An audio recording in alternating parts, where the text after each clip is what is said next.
सद्गुरु के पावन चरणों का आशीर्वाद पाकर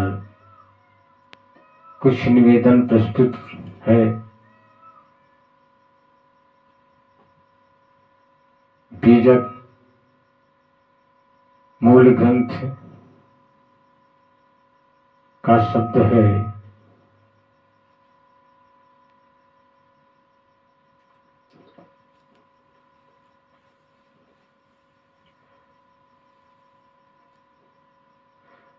गुरु मिले पारखी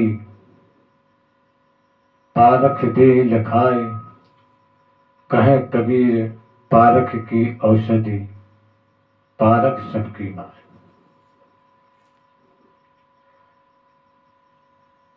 सतगुरु कबीर साहब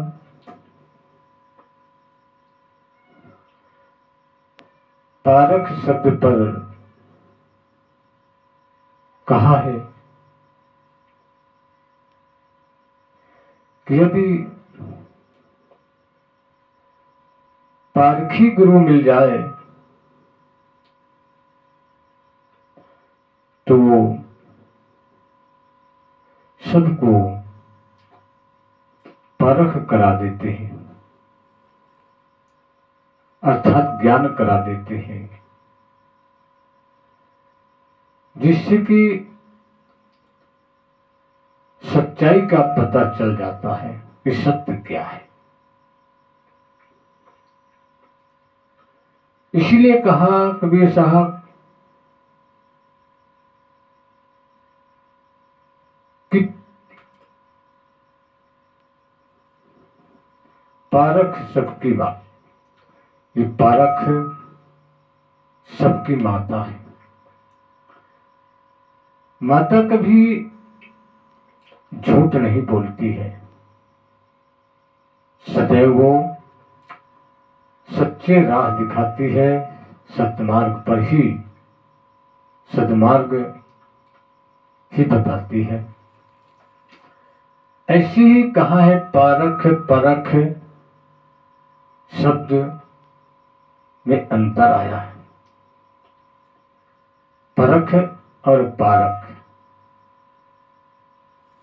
पारख कहते हैं परख करने वाले को, और परख कहते हैं जिसके द्वारा परख किया जाए, परखा जाए,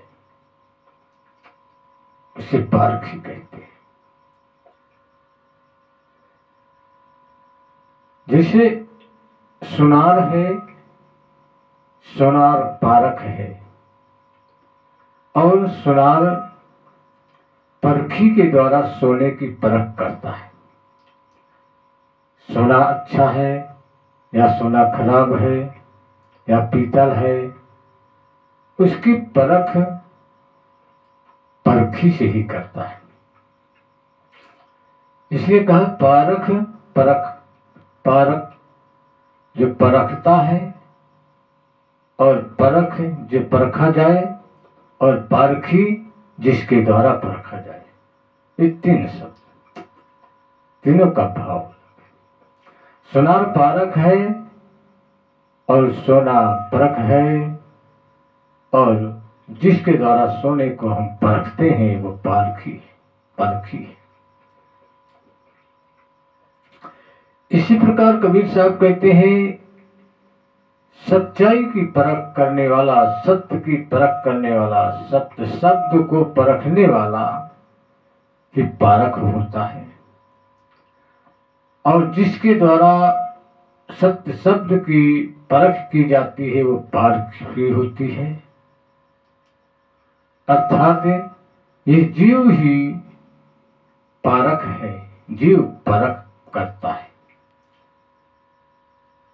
शब्द की परख करता है, सच्चाई की परख करता है, और किसके द्वारा करता है? परखी के द्वारा, अर्थात ज्ञान के द्वारा। परखी ज्ञान है जो सच्चाई को बता देता है, सच्चाई की परख कराता है। सत्य क्या है, सत्य क्या है? सत्य अंतिम निचोड़ होता है, अंतिम फल होता है। जैसे सारे विकारों को दूर करके जो निर्विकार निष्कर्ष निकलता है वही सत्य है। जैसे दूध के अंदर घी छिपा हुआ है, दूध में घी छिपा हुआ है, लेकिन उस घी की परख कब होती है? जब उसके विकारों को बाहर कर दिया जाता है।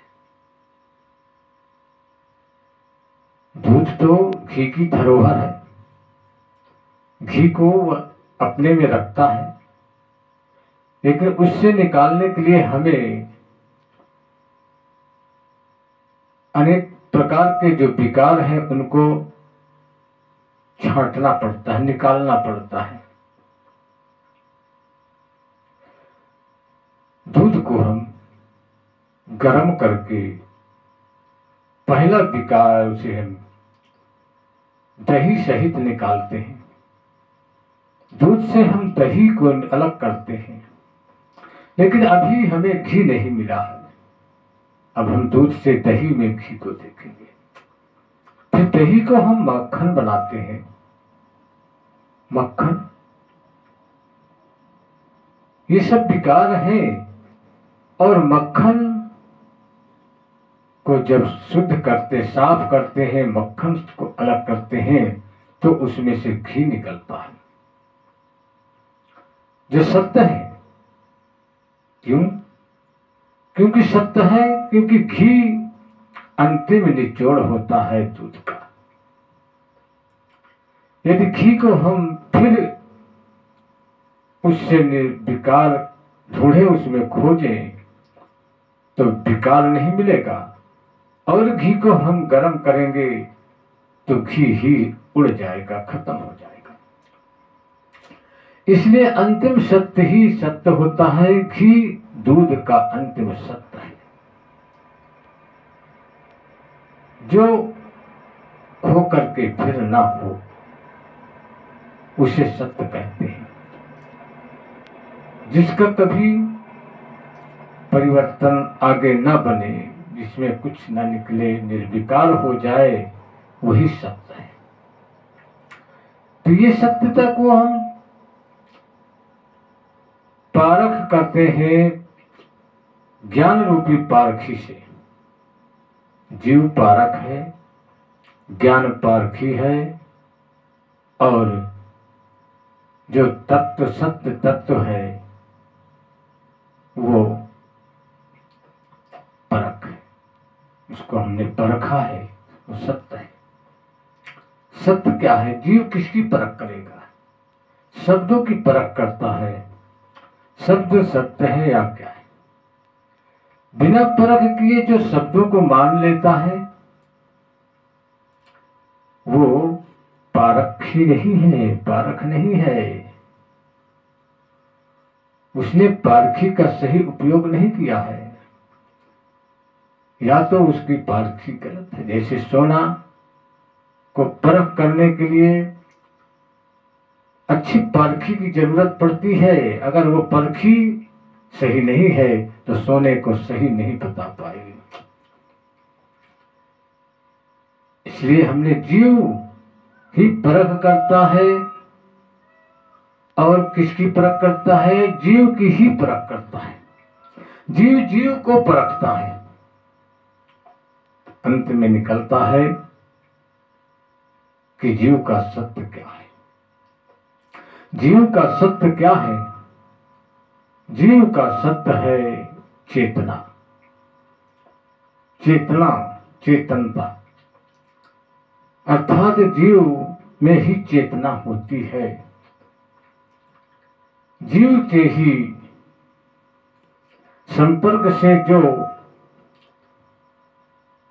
जड़ वस्तु आती है वो चेतन हो जाती है।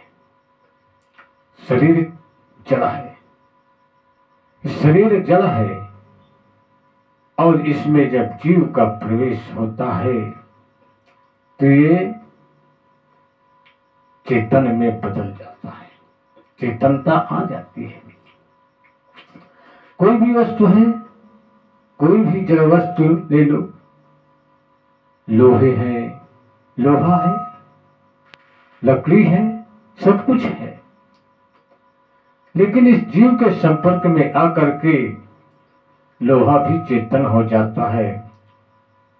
आज देखते हो कितनी मशीनें चल रही हैं, चेतन रूप से चल रही है, चेतना में चल रही। क्यों चल रही है? क्योंकि इसी जीव के कारण, इसी जीव की ही सारी करामात है, इसी के संपर्क में रहकर चलती है।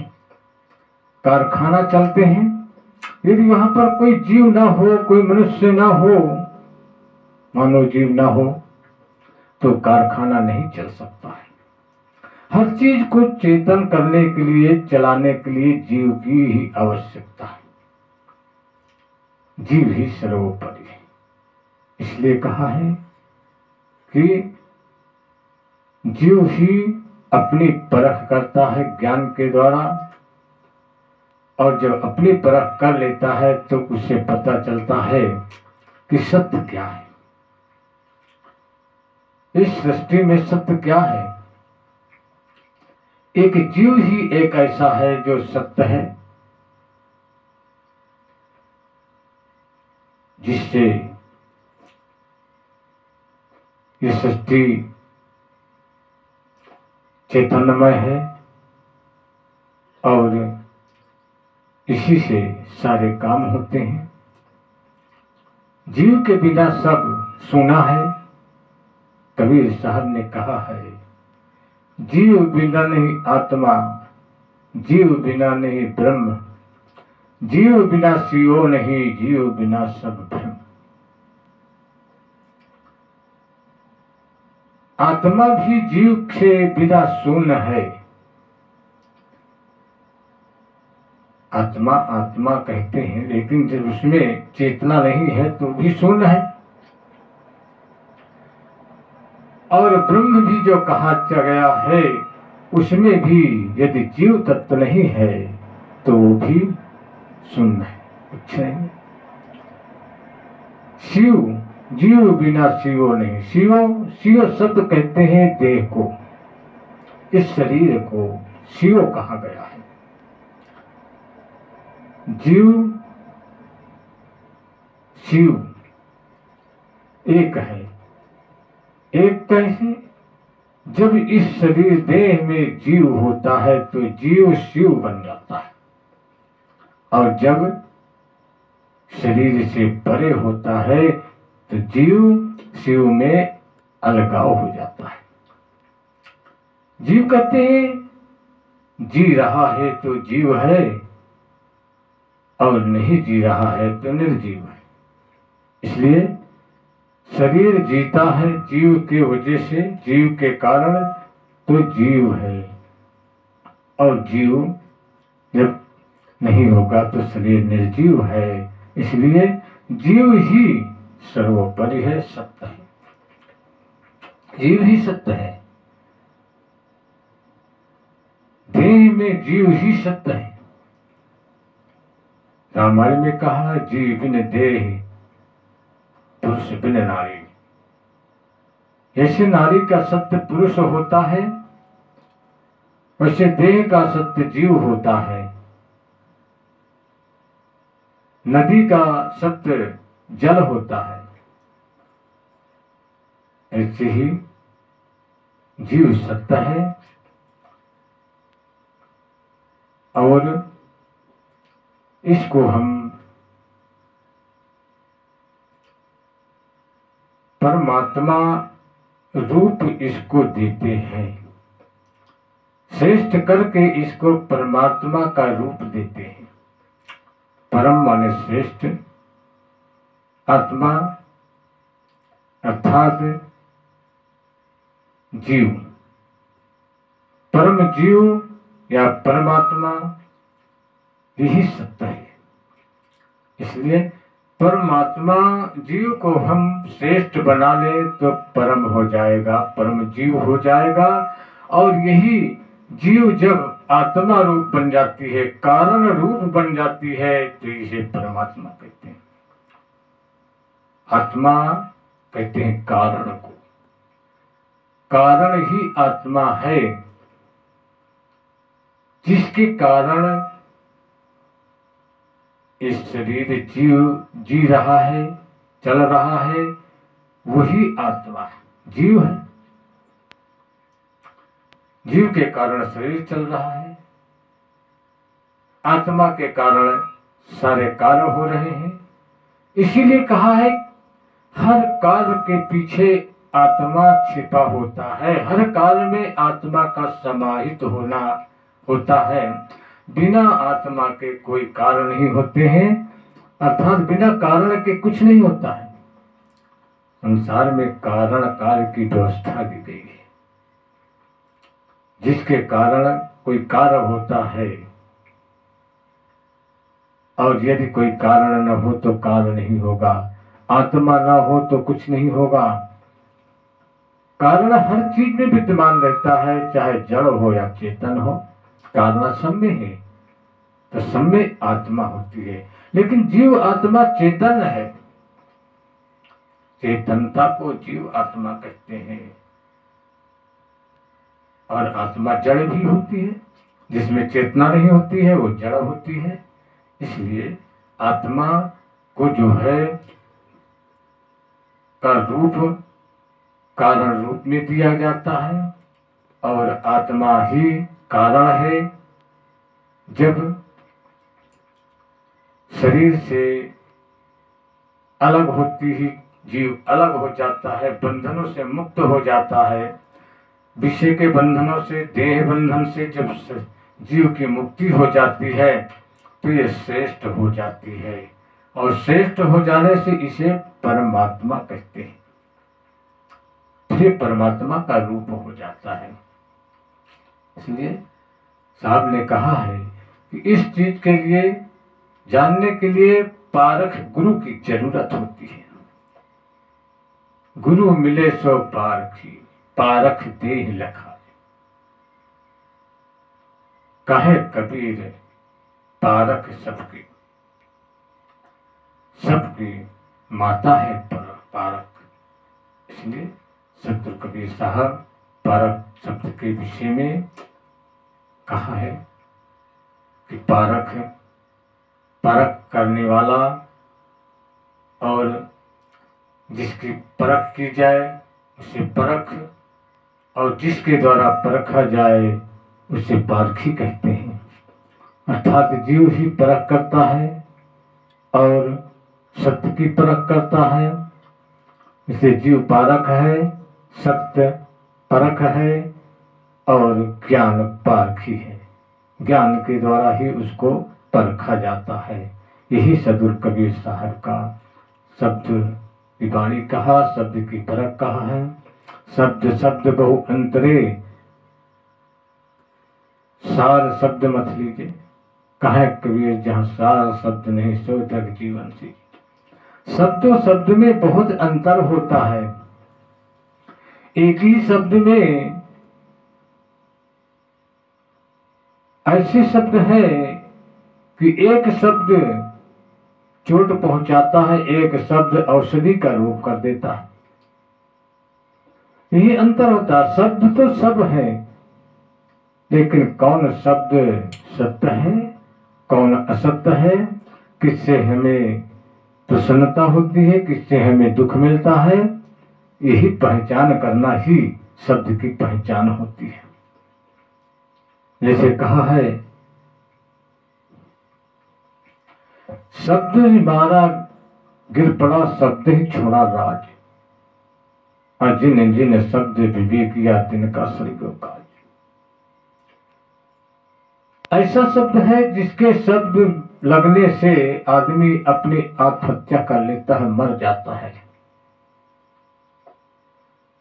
और पतन की ओर चला जाता है।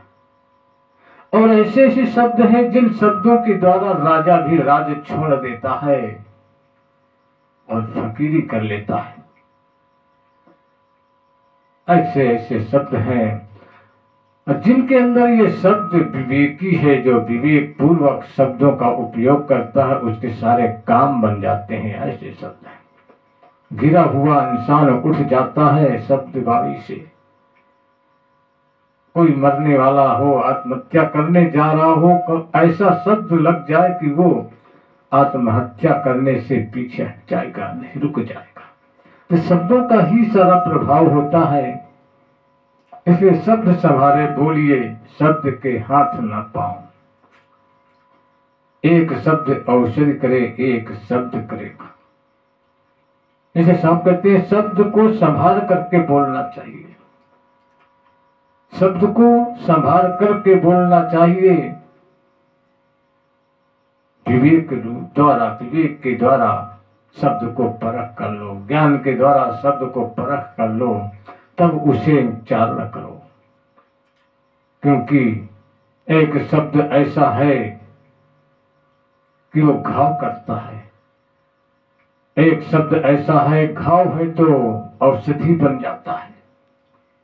शब्द एक ही है, भाव एक ही है, लेकिन शब्द का अंतर है। किसी गैर औरत को माता कह दो, तेरी वो तुम्हारा दुश्मन भी होगी तो तुम्हारी माता बन जाएगी, दोस्त बन जाएगी, तुम्हें आशीर्वाद देगी। और किसी कितनी भी दोस्त हो या कितना भी प्रिय हो, मानती हो, और उसे तुम बाप की मेहरी कह दो, तो वो तुम्हारे ऊपर शायद मार करने के लिए तुमसे दुखी होगी और तुम्हें मारने के लिए भी उत्सुक हो जाएगी, मार खिला देगी। सब एक ही है, भाव एक ही है, चाहे माता हो चाहे बाप की मेहरी हो, लेकिन अंतर है शब्दों में। एक शब्द से वो खुश होती है, एक शब्द से दुखी हो जाती है। इसलिए कहा है शब्द को संभाल करके बोलना चाहिए। शब्द संभाले बोलिए, शब्द के हाथ न पाओ। शब्द के कोई हाथ पैर नहीं होते हैं। एक शब्द औषधि करे, एक शब्द करे खाओ। एक शब्द ऐसा है कि औषधि का रूप बन जाता है, और एक शब्द ऐसा है कि सबके अंदर घाव पैदा कर देता है, दुख पैदा कर देता है। इसलिए इन शब्दों की परख हमें ज्ञान रूपी परखी से ही करना होता है, विवेक रूपी परखी से करना होता है। इसलिए पारख को पारखी की बहुत जरूरत होती है, बड़ी आवश्यकता होती है। अगर पारख के पास पारखी न हो तो सच्चाई को नहीं छान सकता, सच्चाई की खोज नहीं कर सकता है। इसलिए हर मनुष्य को पारखी अर्थात ज्ञान की आवश्यकता है। और वो ज्ञान कहाँ मिलेगा? जो गुरु होगा, पारखी गुरु होगा, ज्ञानी गुरु होगा, उसी के पास वो ज्ञान रूपी पारखी मिलेगी। ज्ञानी गुरु की दुकान में जाकर के पारखी मिलेगी, अज्ञानी के यहाँ नहीं मिलेगी। आजकल तो घर घर, गांव गांव, गली गली गुरु घूम रहे हैं, बोर्ड लगाए बैठे हैं कि दीक्षा ले लो, दीक्षा ले लो। गुरुआ तो घर घर फिरे, दीक्षा हमरी लो, कै बूढ़ो कै उबरो टका पलटनी दो। उनसे कुछ मतलब नहीं है, उनको तो दक्षिणा चाहिए बस। चाहे शिष्य मरे या उबरे, कोई मतलब नहीं है। तो इसलिए सबसे पहले हमें ज्ञानी गुरु की आवश्यकता है, हमें ज्ञानी गुरु की ही खोज करना चाहिए। गुरु अकले जान के पानी पिए छान के, गुरु करे छान के पानी पिए जान के। पानी को पहले अच्छी तरह से जान लो कि शुद्ध है कि नहीं, तब उसका उपयोग करो। ऐसे गुरु को भी छान लो, अच्छी तरह से परख कर लो, अच्छी तरह से उसकी जांच कर लो, तब जाके उसको गुरु बनाओ, ऐसे मत बनाओ। इसलिए परख के लिए परखी की बहुत आवश्यकता है। हर मनुष्य पारख होता है, परख करता है, हर चीज के विषय में जानना चाहता है, लेकिन यदि उसके पास ज्ञान नहीं है, पारखी रूपी ज्ञान नहीं है, तो परख नहीं कर पाता है। इसलिए परख करने के लिए पारखी की जरूरत है। हर मनुष्य को ज्ञान की जरूरत है और ज्ञान के लिए गुरु की जरूरत है। बिन गुरु ज्ञान न उपजे, नहीं अज्ञान विनाश, बंदो गुरुवर देव को भ्रम तम हो विनाश। बिना गुरु के ज्ञान नहीं जागृत होता है और भ्रम का विनाश नहीं हो। जब तक ज्ञान नहीं होगा तब तक उसका भ्रम नहीं दूर होता है। इसलिए गुरु की आवश्यकता है, हमें ज्ञान रूपी पारखी की आवश्यकता है। सबको किसी ने सदगुरु ज्ञानी गुरु की शरण लेकर के और ज्ञान रूपी पारखी हासिल करना चाहिए, जिससे उसका जीवन सफल हो जाता है और जीवन के हर मोड़ पर वो धोखा नहीं खाता है। यही सदगुरु कबीर साहब का कहना है। इन्हीं शब्दों के साथ बारी का विराम है। साहेब बंदगी, साहेब बंदगी, साहेब बंदगी। यदि शब्द अच्छे लगे तो सब्सक्राइब जरूर करें और लाइक करें। घंटी का बटन दबा करके अन्य वीडियो को देखने के लिए भी प्रयास करें। यही निवेदन है। इन्हीं शब्दों के साथ वाणी का समापन है। साहेब बंदगी, साहेब बंदगी, साहेब बंदगी। सतगुरु कबीर साहेब की जय।